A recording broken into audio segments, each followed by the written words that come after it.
we suffer from TikTok brain. We have the short attention span. We are somewhat disconnected, even though we live in the most connected world possible. I was too ambitious, I was too driven, I wanted things to happen here and now.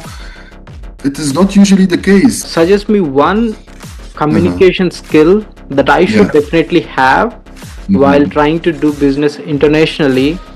Well, Purna, this might surprise you, but talk slowly. Make yourself memorable. There is a lot of wealth with the European people. So, Purna, initially you have to think that Europe is the old continent. I'm pretty sure that Europe is also known for a lot of things. For example, tourism is something everybody loves to explore the Europe, right? Today we are fighting for petrol, gold and currency.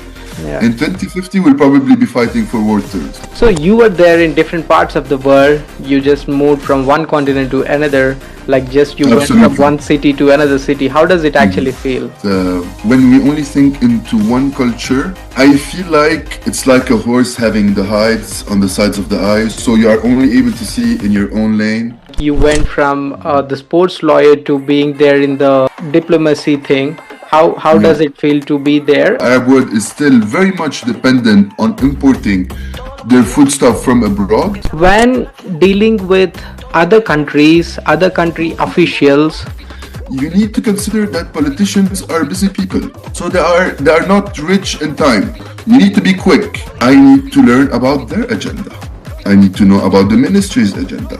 I need to know about the government's agenda.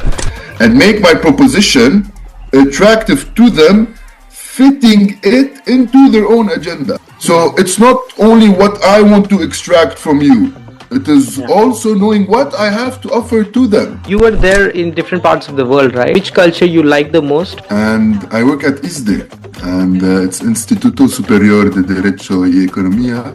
Working for the ISDEs, dealing with the Arab countries, Africa and then Asia as well. What really excites you being there? The last 10 years, at least, you have seen a huge shift towards sports and tourism. And you have seen the big investments being made in those sectors. What is that one thing that you wish that you have understood like 10 years ago? First of all, I underestimated the complexity of the operations I was getting myself into. Today, if you are not a technician, you are a dead fish in the water, being too much immediateist, if I can say so.